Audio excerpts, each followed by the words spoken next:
Hoje a gente vai bater um papo sobre o que devemos dar atenção e por quê a NR1 e, mais importante, é porque esta atenção precisa ser dada em conjunto com a NR17. NR1 e NR17 de mãos dadas a partir de agora. A resposta é simples, apesar de muitos detalhes, porque estamos diante de uma nova mentalidade, uma forma de entender a saúde e segurança do trabalho, né? Depois de diversas evoluções, diversas legislações, saúde mental, selo, etc., a ANR não podia ficar de fora. A ANR, ao tratar do gerenciamento de riscos ocupacionais, NR1, né, trouxe uma grande inovação. Que inovação foi essa? Ao incluir de forma expressa os riscos psicossociais. Sim, agora está previsto, expresso e obrigatório. Ou seja, agora não basta pensar em riscos físicos e acidentes, ou seja, ergonômicos. É preciso um olhar também para o estresse, a sobrecarga de trabalho, né? Aquela pressão por metas, acompanhar, conquistar, a forma que essa meta é cobrada, que métrica está sendo utilizada, e tudo isso afeta a saúde mental do trabalhador. É aqui que entra a NR17, né? Para não ficar tão subjetivo a questão, porque a gente está diante de questões subjetivas. Ela trata da ergonomia, NR17. Ela trata da ergonomia e com a atualização recente passou a dialogar diretamente com a NR1. Ergonomia, NR17. Questões psicossociais, NR1. As duas estão em conjunto. Ficou claro? A gente precisa ter esse balizador. Não há como separar mais a ergonomia e a saúde mental como se fossem questões não conexas. Elas estão em conjunto. Ambas as normas completam e devem caminhar juntas na prática das empresas. Isso é fato. Por quê? Então, por isso, dar atenção ao NR1 é fundamental. Mas só faz sentido essa atenção, veja bem, atenção, só faz sentido essa atenção se vier acompanhada de uma análise profunda da organização. Isso de toda a organização, do trabalho, das relações humanas e da qualidade, sim, da qualidade de vida no ambiente de trabalho, ambiente laboral, né? Como prevê a NR17. Entendeu agora por que elas precisam estar juntas nesta análise? A atualização da NR1 reforça o papel do PGR como principal documento de gestão de riscos. Sim, agora sim. E o que muda na prática? Vamos trazer um pouco para a prática, né, para facilitar a nossa comunicação. Primeiro, o PGR passa a incluir de forma obrigatória, já, os riscos psicossociais. Tá? Ou seja, a empresa deve identificar, avaliar e controlar fatores como estresse, assédio, sobrecarga de trabalho e, muito importante, e a pressão por metas, né? Segundo ponto, e de suma importância, alargou-se a responsabilidade do contratante, que antes não havia essa previsão. Agora ele deve também garantir que o PGR, atenção, também contemple as medidas preventivas para os trabalhadores terceirizados.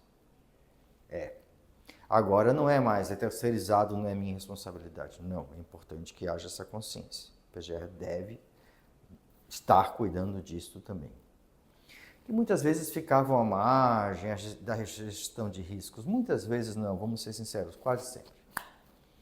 Esses dois pontos marcam um avanço importantíssimo de forma como as organizações lidam com a saúde física e mental dos seus trabalhadores e dos seus colaboradores. Até que eu acho que a gente está indo bem, né?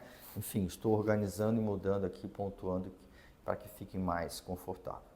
Vamos falar sobre probabilidade de riscos relacionados aos fatores ergonômicos.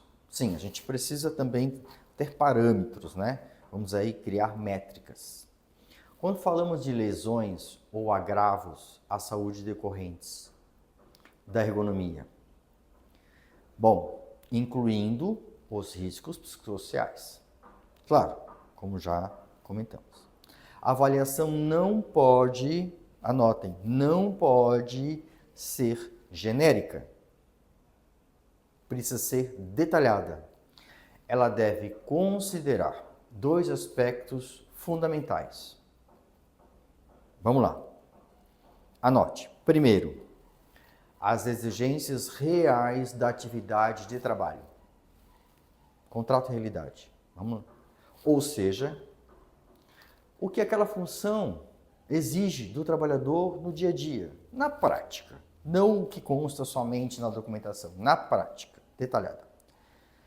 E segundo, quase ou mais importante, a eficácia das medidas de prevenção que já foram implementadas com a sua realidade.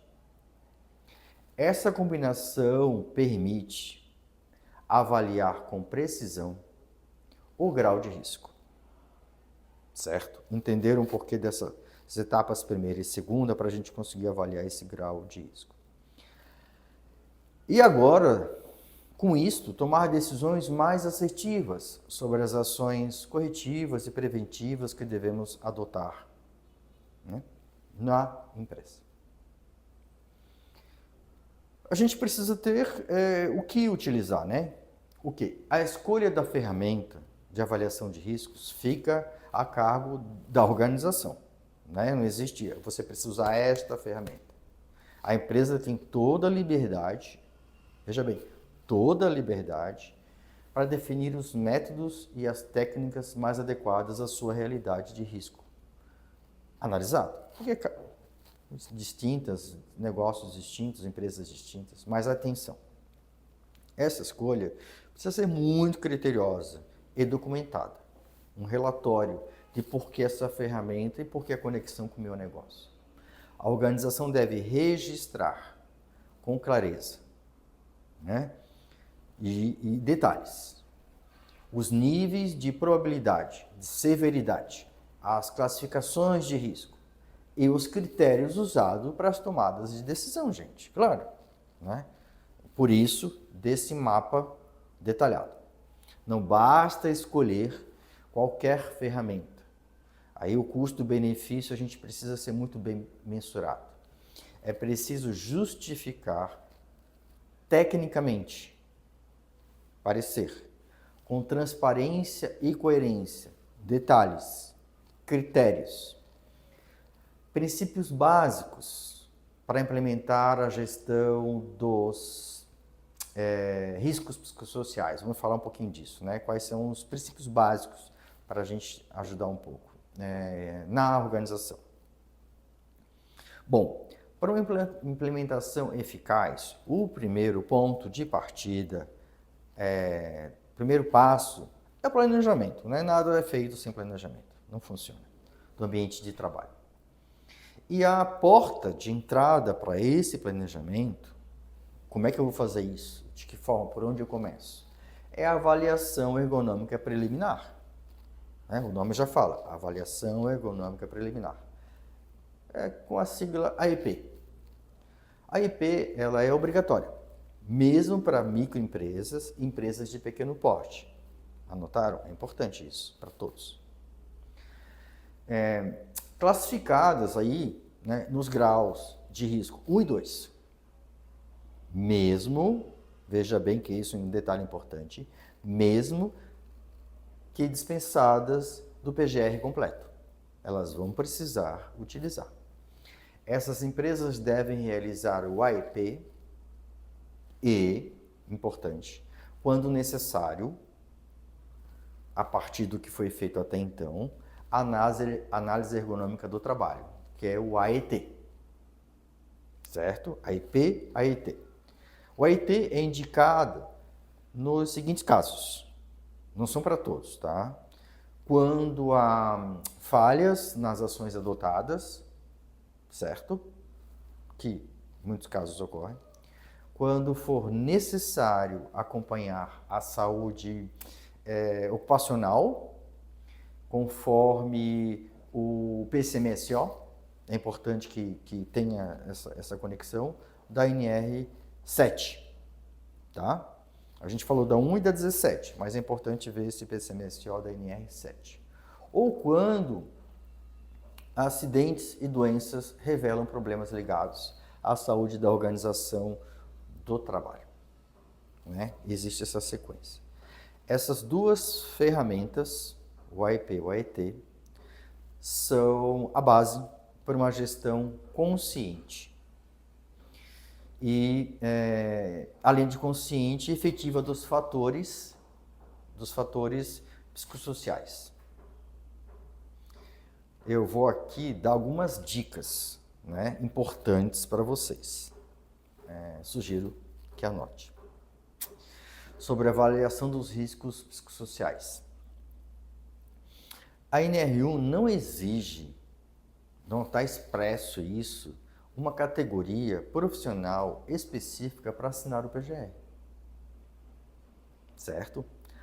A avaliação, esta avaliação deve ter um foco coletivo. Isso é importante. O RH observa isso. E o setor de medicina do trabalho. Voltada para o ambiente e a organização do trabalho como um todo. Já as normas, um pouco mais de detalhe, né? Enfim, preciso entrar nisso. A 7, a 20, a 33, 35 e 37 adotam uma forma individual, feita pelo médico do trabalho.